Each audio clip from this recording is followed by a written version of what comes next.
What's up guys, KSWTV here back again with a brand new video, a brand new Man City related video, and today we're going to be talking about something that is extremely possible with Man City this year. Can we win the treble? Now before we get into the video, I'd like to apologise. There's construction workers next door, and there's also, it's smashing down rain here. Really bad weather in Newcastle in Australia. But also, if you haven't hit that subscribe button already, hit that subscribe button.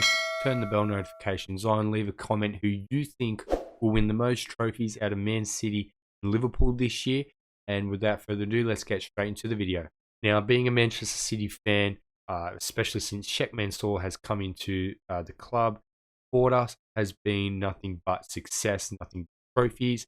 New players have come in, players have gone out. We've lost legends like Sergio Aguero, David Silva, Company, Yaya Toure, Zabaleta. We've lost many good players, many heroes of the club, but we've also have the best depth in Europe, I'd say. So we've also spent the money very well, and this year could be a historic year for the citizens, with us being 1 point ahead on the Premier League table with 9 points, 9 games, left to play. With Liverpool really close, really up our arse. It's going to be a fight to the death. But we also versed them in the FA Cup semi-final, which just now I found out is only a one-leg tie. I thought it was a two-leg tie. It also might not be played at Wembley. It might be played somewhere in the northwest somewhere. I've heard some places like Villa Park being thrown out there. But we're also in the biggest competition of the world still, the UEFA Champions League. We're in this quarterfinals now against Atletico Madrid, which is going to be a very tough game. Now, with all that I just said, the question has to be asked, can we win the treble? Now, we have lacked form, especially in the Premier League. Recently, in the last month, we have dropped points that we probably shouldn't have against really good teams like Crystal Palace, Southampton, teams that have just played low blocks, really fought hard for their points. But we haven't taken chances in those sort of games when we should have, and that's where a lack of a striker really goes to show. As good as that we've been playing the last 2 seasons, we could go back to back Premier League champions with a false 9 going on. That is something that will never ever be said ever again, not just about any team, but any coach trying to execute that plan. But I'm very nervous. I predicted Liverpool to win the Premier League in my predictions video. I didn't actually put it up because there were some technical issues, and then I just forgot about it with work and all that sort of stuff. Time goes by when you're very busy, but I predicted Liverpool to win the Premier League this year, and with us being a point ahead with X amount of games, 9 games left, I should be confident, but I'm really scared. This Liverpool team is another beast, and with the draws coming out for the Champions League, I'm 99% sure that we're going to be playing Liverpool in the Champions League final. I'm even more scared because Liverpool in the Champions League are not like Liverpool in the Premier League. They're not like Liverpool in the FA Cup or Carabao Cup. They're a different beast. They pull off miracles. Thinking of that last, not the last Champions League, but the one before, winning against that AC Milan team with the team they had. Stevie G, absolute magician. They've beaten many teams, semi-finals, quarterfinals that think that knocked them out, but they just keep fighting. And Jurgen Klopp is an absolute mastermind. The way he gets the players play for his system, and just the overall how they play in general is just insane. The football they play is amazing. How he gets those fullbacks to contribute goals and assists every year. Mo Salah scoring 20 plus goals every season just in the Premier League on his own. He should have got a Ballon d'Or by now, but that's for another video. I'm the most confident in the FA Cup out of the Premier League and the Champions League. I have to say, as I said, I just found out it was a 1-leg game, not a 2-leg. So that makes me even more confident that we can win this FA Cup, because I'm confident we can beat Chelsea or Crystal Palace. So that, in my opinion, is the FA Cup kicked off there. That's 1 trophy, and that's an amazing achievement, winning an FA Cup. I don't diss the FA Cup at all. I don't diss the Carabao Cup. Trophies are trophies. And if we continue winning trophies, I'm going to be happy. So the FA Cup I know we have in the bag. Now we get on to the Premier League. Now, I should be more confident than I should be with the FA Cup and the Champions League, because the runs that we have left compared to Liverpool are a lot easier. We've got, I don't even think, I think we have one top four team, and that's Liverpool in the last 9 games. Liverpool have got Manchester United, they've got us, they've also got tough leg against Benfica in there in the Champions League. I will not take anything away, no matter how easy that side of the draw was for the Champions League. You cannot diss a team like Benfica. They've put off miracle results before.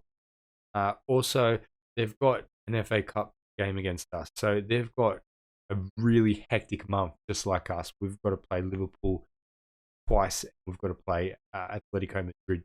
So, you know, games against Burnley, it's going to be tough. We all know how tough Burnley is. It's going to be a really crucial game, that one. I think that's going to decide whether we can keep up the momentum to really push for this Premier League title. And I can see us doing it. I can see us doing it, but I'm not as confident as I said before for the other competition as I should be. So I think the Premier League is going to come down to the last game. It's going to come down to the wire. It's going to be like that 98, 97 point season. It's just going to be so close, and it's just going to fuel this rivalry with Liverpool. I can honestly say, I know Liverpool might not see this as that because they've got Manchester United, the biggest rivalry, I think, in English football. But I reckon Man City's biggest rivals, especially in recent years, has to be Liverpool. They have pushed us to the max. They've brought the best out of us, which is really good. They've pushed us down to the last games of competitions like the Premier League. They've pushed us in domestic cups as well. So Liverpool's a massive rival, but I think this year we can retain our Premier League title, and that's just going to be down to a few key players, I think. And I think Pep Guardiola now should see the team he needs to be playing week in, week out. It's got to include Mahrez, 22 goals this season, and counting, with nearly 10 assists as well. Insane numbers for Mahrez.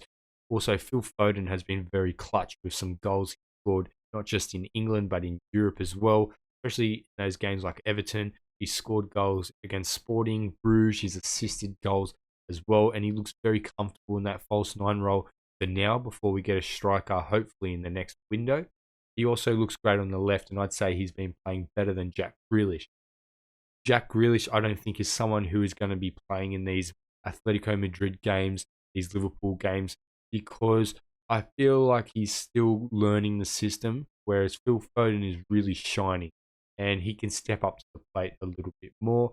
I think that Kevin De Bruyne has to play every single game as that false nine role with Phil Foden on the left and Mahrez on the right. That has to be our front three on paper.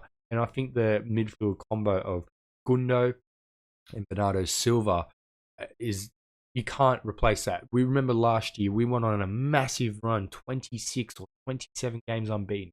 That was because of that Bernardo Gundo partnership. Bernardo is the engine. He doesn't stop running, pressing people in the 93rd minute. He doesn't even look tired.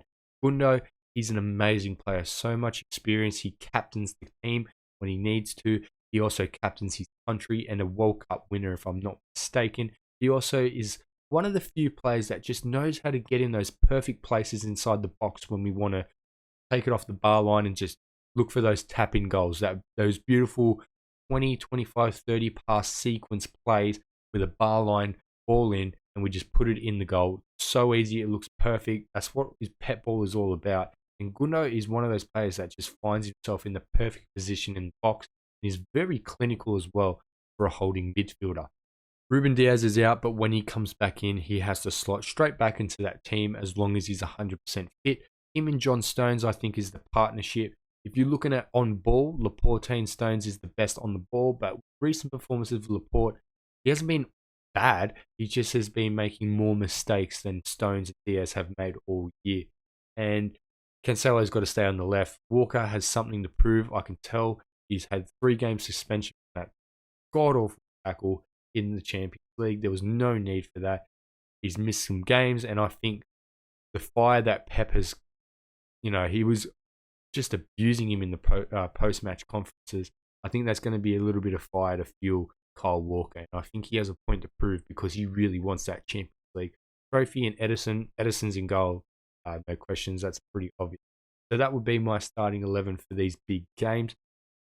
The Champions League, this is going to be one of the hardest quarterfinal matches. If you think about quarterfinal matches we've played against Leon, played against uh, god awful teams like Monaco, played against teams Leon, Tottenham Hotspur. We always seem to choke. Then we get a team like Atletico Madrid, who is very defensive, low block, real dirty, real aggressive. They love to hug shirts. They love smart fouls. They got an exquisite talisman in the team, Luis Suarez, probably a top five striker I've watched in my life. They've got a great Yao Felix who can head and dribble, pass, he can shoot. Great wingers. The defense is the real weak point of the Madrid team, I must say. Even though they play a real defensive sort of uh, game, but I think that as long as we draw or win in the first leg, we've won, because that means in that second leg they've got to come out of their shell. Madrid, they have to not play as defensive, and they've got to play football against us. And we all know what happens to teams when they play football against Manchester City. They get fucking chewed up and spat out like they're nothing. The only team that can play football against us is Liverpool and at times Chelsea. What you would have seen in the Premier League, not the Premier League, the Champions League final, they played football against us and it paid off. But that's a rarity with Chelsea. It's Liverpool that plays their football and really talented. I think we will make it to the Champions League final. I think we can beat either Real Madrid or Chelsea if we beat Madrid. I feel I'm more confident in beating Chelsea than Madrid. I don't know why. Usually I think it'd be the other way around. But Karim Benzema's in massive form. Vinicius is an amazing player, someone I'd love to replace Sterling if Sterling leaves. Vinicius is an amazing player. You got veterans of the game, Cruz, Modric in the middle. Casemiro's a great CDM. They've got an amazing now centre back in Militao, who's really coming out of his shell. And I feel like this Madrid team is going to be a lot more harder to beat than Tuchel's Chelsea. I think you can say that with the things with the owner is going on, maybe it might make the Chelsea team band together a bit more, make them a bit more stronger. But I think this Chelsea team is way more easier to get at than this Real Madrid team. And I think we'll comfortably beat either team. But I think that Real Madrid, even though they're going to be harder to play against Chelsea, in my opinion, we can definitely smash these guys by 2-3 goals. I think it's going to be a Champions League final of Manchester City and Liverpool. It's going to be an FA Cup final of Man City and Chelsea. And we're going to win the Premier League. I think that in the FA Cup and the Premier League, we've got it ticked off. Just going to come down to Paris, whether we can complete this treble, whether we can get our first Champions League.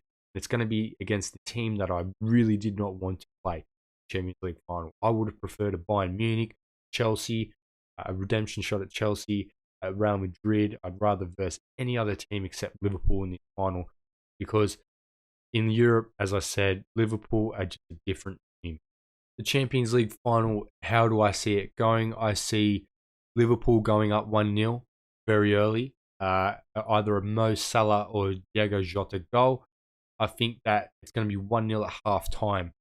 I think we're going to come out after a blasting from Pep Guardiola, a really inspiring speech, a brand new sort of run of tactics for this next 45 minutes. And I think that we're going to score first. It'll be 1-1 at 55, 60th minute, somewhere in between there. And I think that Liverpool will go up again 2-1 and really put the pressure on us. But I think that this game, this Champions League final, is going to be a grand stage for Phil Foden to really introduce himself as one of the next young Ballon d'Or winners. Not for this year, not at all. But in the next 2-3 years, really going to boost his stock and product that he can bring for the Ballon d'Or. And I think that Phil Foden is going to score a late equaliser in the early or late 80th minute.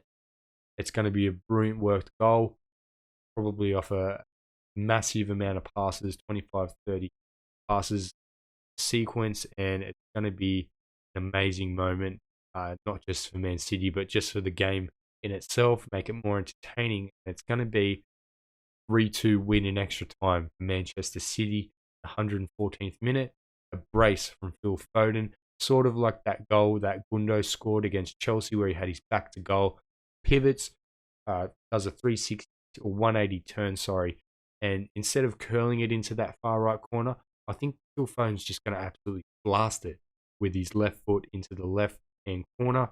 Mendy's not going to be able to get it. It's going to be too quick for him.